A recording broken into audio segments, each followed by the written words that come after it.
Paul continues his list concerning those who do not consent to teach the wholesome words of our Lord Jesus Christ. This begins with teachings which lead to useless wranglings. How does yours say? Useless wranglings.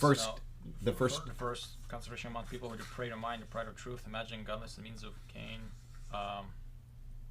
Where's this? Anyway, useless wranglings. The Greek word is based on a root which gives a sense of rubbing away or constant friction. It is only found here in the Bible, and the sense is that someone who wears away time arguing over minutia. Now that's funny because the book of Malachi uses the word rubbed, and that's how I translate it because that's a literal translation. Men rubbing God, in other words, wearing him out, presenting animals that are rubbed for sacrifice, meaning the animals are not fit for it. And here we got a word in the Greek that has basically the same meaning. Let's see here. It's only found here in the Bible. The sense is someone who wears away, rubs away time, arguing over minutia. Now this is, and I know I mentioned this last week or the week before because it's something that I've talked about, is that people love to argue over nothing. They'll have their view on a particular verse or a particular doctrine or a particular precept, and they will argue over minutia. They will simply argue for the sake of argument. You could show them where they're wrong. It doesn't matter. They'll just keep arguing. And this is, Paul warns against people like this. People like this should not be given the time of day because they're wasting time.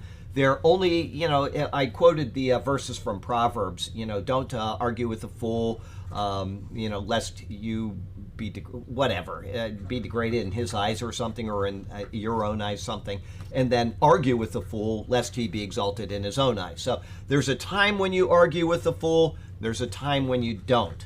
And, if it's going to harm other people, you should take up the argument and you should silence them with your argument. But he will continue to be foolish, and he will continue to be a fool, and he'll continue to argue. At that point, you just drop it. You say, you know what, I've given my analysis. It's correct based on the Bible. What you are teaching is faulty, and I'm done with you, okay? And, but this is the type of people that you want to have that logic with. They sit there and they argue over minutia.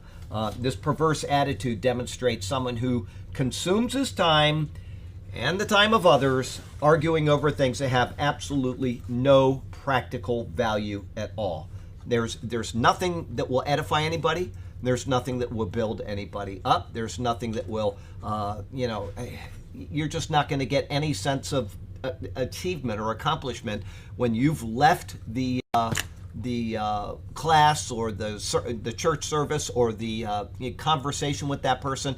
You're not going to be any further along in your life than you were before. And you'll probably be, less, what's the word? Not further along, but hindered, because you've wasted your time. You've lost that time arguing with people. It's not worth doing it. Anyway, this and the other things which Paul has already described in the previous verse come from, in Paul's words, men of corrupt minds.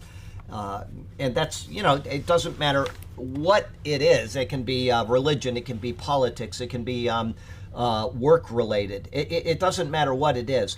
There are people out there that are simply corrupt in their thinking, and they have no desire except to exalt themselves and to make other people look goofy, foolish, stupid, whatever the purpose is. And you probably know people like this. They're just out there, and they do not add anything of value to people's lives.